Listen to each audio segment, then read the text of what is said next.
Assalamualaikum warahmatullahi wabarakatuh. Perkenalkan, nama saya Muhammad Vicky Anugrah dengan nomor NIM 0559277874. Program studi Sistem Informasi. Di sini saya akan mengerjakan tugas praktik 3 dari mata kuliah Basis Data. Baik, di sini untuk tugas 3-nya kita langsung mulai aja ya. Untuk di sini tugas 3-nya untuk nomor pertama melakukan praktikum transaksi.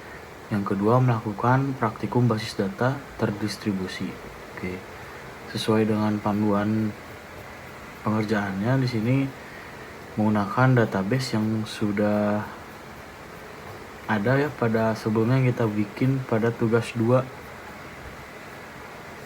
Untuk XAMPP-nya sudah saya nyalakan. Kita lanjut ke database-nya. Menggunakan database rumah sakit ya, yang pada tugas 2. Di sini kita akan melakukan transaksi ya.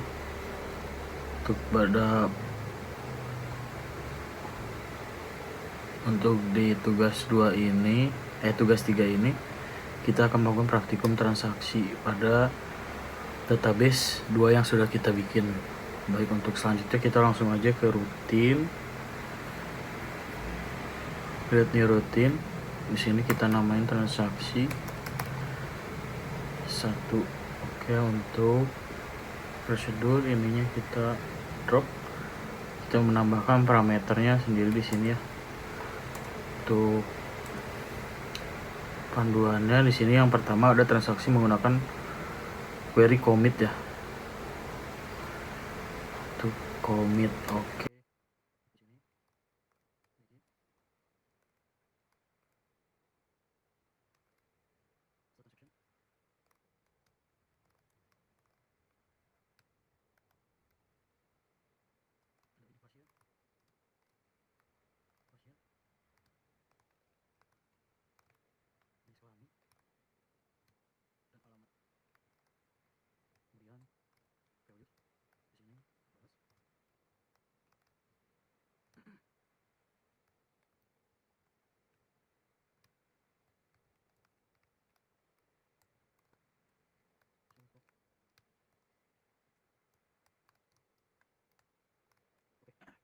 Untuk di sini yang pertama bikin start transaction, insert info pada tabel pasien gitu ya. Di sini tuh isi tabelnya ada ID pasien, nama pasien, jenis kelamin, dan alamat pasien gitu. Untuk values-nya yang mau diisikan nantinya itu nomor urut 14, nama pasiennya, jenis kelamin, dan alamat pasien.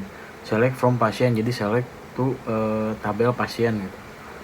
Commit, yaitu commit di sini tuh sebuah perintah yang menandakan bahwa transaksi telah selesai dilaksanakan dan terjadi perubahan data. Baik, oke, kita coba. Bismillah. Oke, ini udah berhasil. Kita langsung di sini eksekusi ya. Nah, udah ada ya untuk tabel pasien. Di sini nomor urut 14. Ada Joko, jenis kelamin laki-laki, dan alamat di Solo. Oke, ini udah berhasil ya untuk transaksi 1. Kemudian kita lanjut ke transaksi kedua.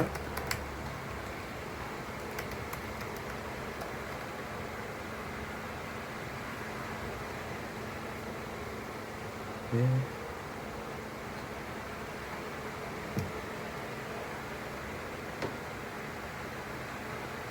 Untuk transaksi kedua ini sesuai dengan panduan ya. Di sini kita akan menggunakan query atau perintah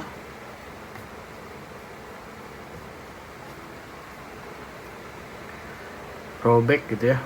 Menggunakan perintah rollback digunakan untuk mengugurkan perintah yang sedang berjalan gitu. Jadi hal tersebut berguna jika suatu hal tidak ingin terjadi pada sistem gitu. Jadi nggak akan bisa merubah gitu kalau ada si perintah rollback ini gitu. Oke, kita lanjut ya.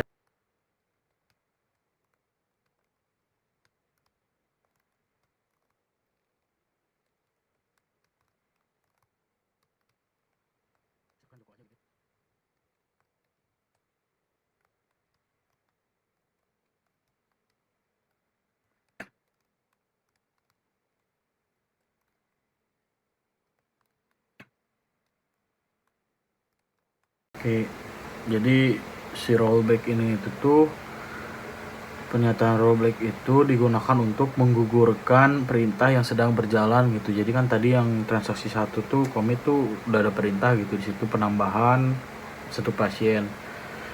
Nah, di perintah rollback ini kita akan merubah si nama mengupdate si pasien tersebut, cuman karena ada perintah rollback ini tuh jadi menggugurkan, jadi nggak akan rubah gitu. Kita coba ya. Oke, berhasil. Udah versi 2 kita execute. Nah, jadi di sini untuk yang di tabel pasien yang nomor 14 tadi kan kita di prosedur yang rollback kita menambahkan aja gitu ya, mengupdate namanya, ternyata nggak rubah gitu karena ya rollback ini digunakan untuk menggugurkan perintah gitu, jadi nggak akan kerubah gitu, nggak akan ke-update si data dari nama pasiennya ini gitu ya. Baik, selanjutnya untuk rollback sudah berhasil. Kemudian kita akan ke transaksi ketiga, yaitu menggunakan checkpoint gitu ya. Kita langsung aja create new routine, transaksi 3, oke, hapus, langsung kita mulai ya.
Baik, sedikit saya jelaskan. Untuk query di sini ada tiga aktivitas ya. Pertama di sini penambahan pasien untuk di tabel pasien gitu ya. Save point 1 itu yaitu ya menambahkan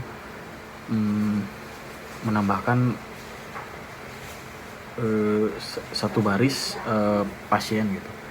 Nah, di sini untuk yang keduanya yaitu ada rollback save point. Di sini kita akan coba memasukkan si adul ini gitu ya, apakah dia akan masuk ke tabel pasien atau tidak ya, karena di sini kan rollback tadi tuh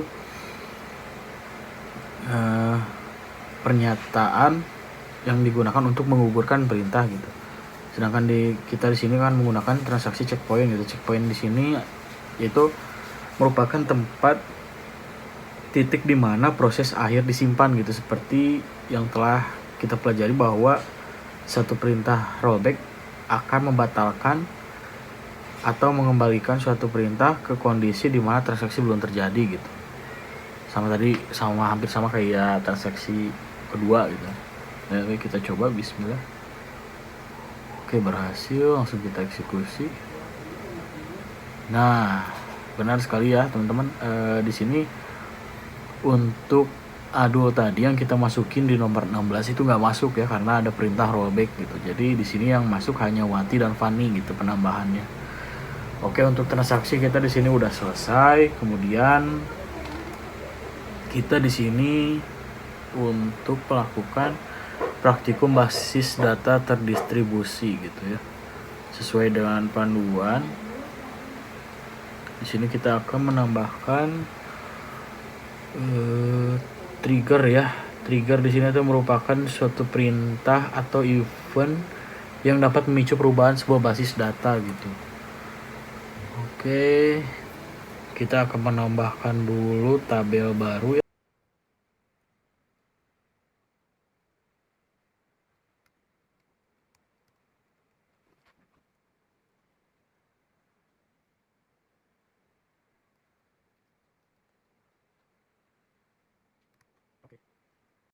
Untuk tabelnya sudah berhasil, kita langsung kirim.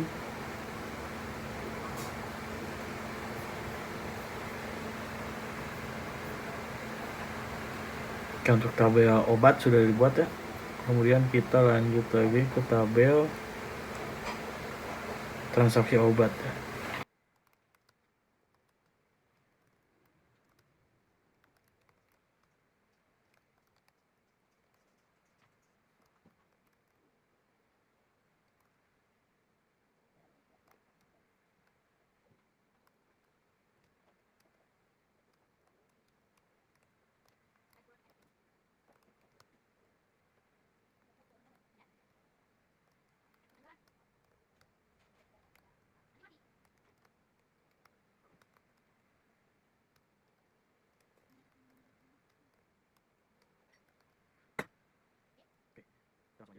Langsung kirim. Untuk ID transaksi ini primary key plus nanti jadi foreign key gitu ya. Untuk ID pasien di sini dan ID obat nanti jadi foreign key gitu. Atau kunci tamu dari foreign key itu.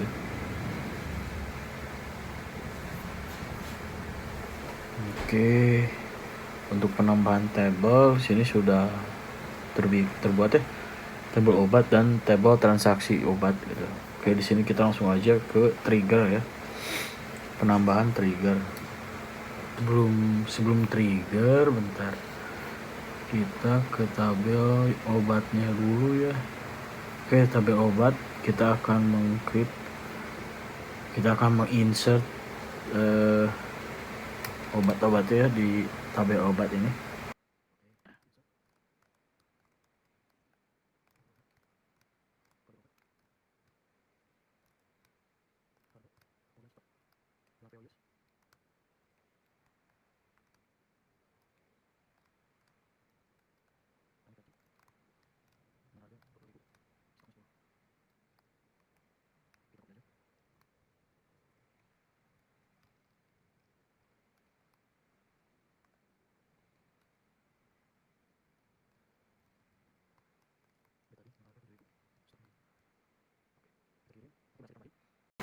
Nah, untuk obat-obatnya udah masuk di tabel obat ya. Nah, kemudian kita lanjut tadi ke trigger.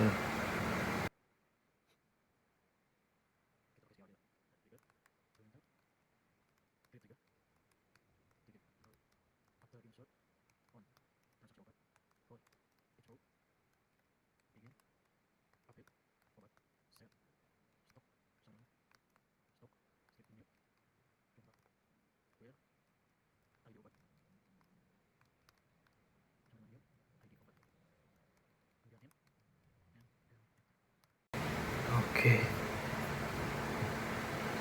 Oke, untuk trigger sudah berhasil dibuat ya. Nah, ini nih transaksi obat.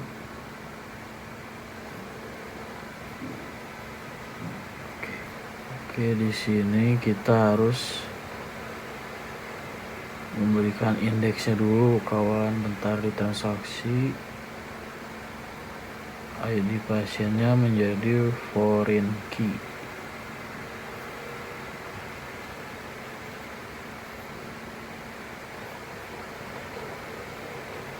Untuk di obat situ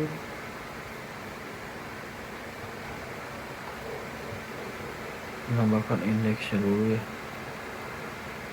Oke, setelah membuat tabel, penambahan tabel di rumah sakit dan triggernya sudah, kita akan ke designer.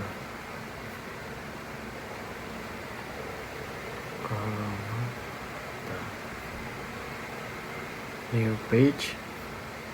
Oke, di sini kita akan mengaturnya.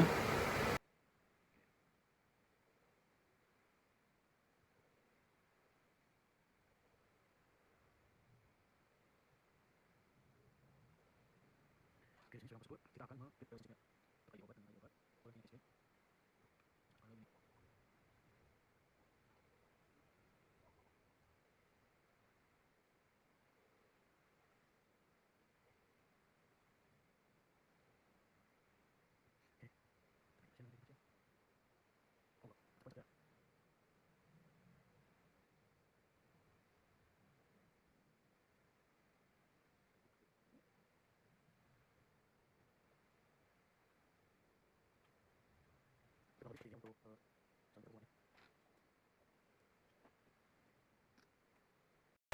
Jangan lupa untuk di save ya, simpan halaman.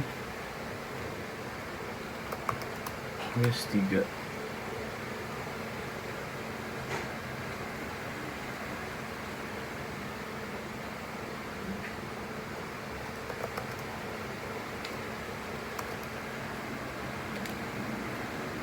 Oke, sudah berhasil. Di sini bilang kita akan menambahkan transaksi ya. Tadi di sini untuk ID transaksi misalkan 1, untuk nama ininya coba kita di Farhan misalkan, pemesanannya ID obatnya 2, belinya 2, kemudian dari 30. Oke, kita kirim. Oke, transaksi berhasil. Kita akan melihat ke stok obatnya. Ya, di sini berhasil. Untuk stoknya berkurang jadi 18. Oke. Udah beres, sudah selesai. Baik, mungkin itu saja yang bisa saya jelaskan. Terima kasih udah menonton. Semoga bermanfaat. Mohon maaf bila mana ada salah kata dan salah dalam penyampaian. Kiranya dapat dimaklum. Terima kasih. Wassalamualaikum warahmatullahi wabarakatuh.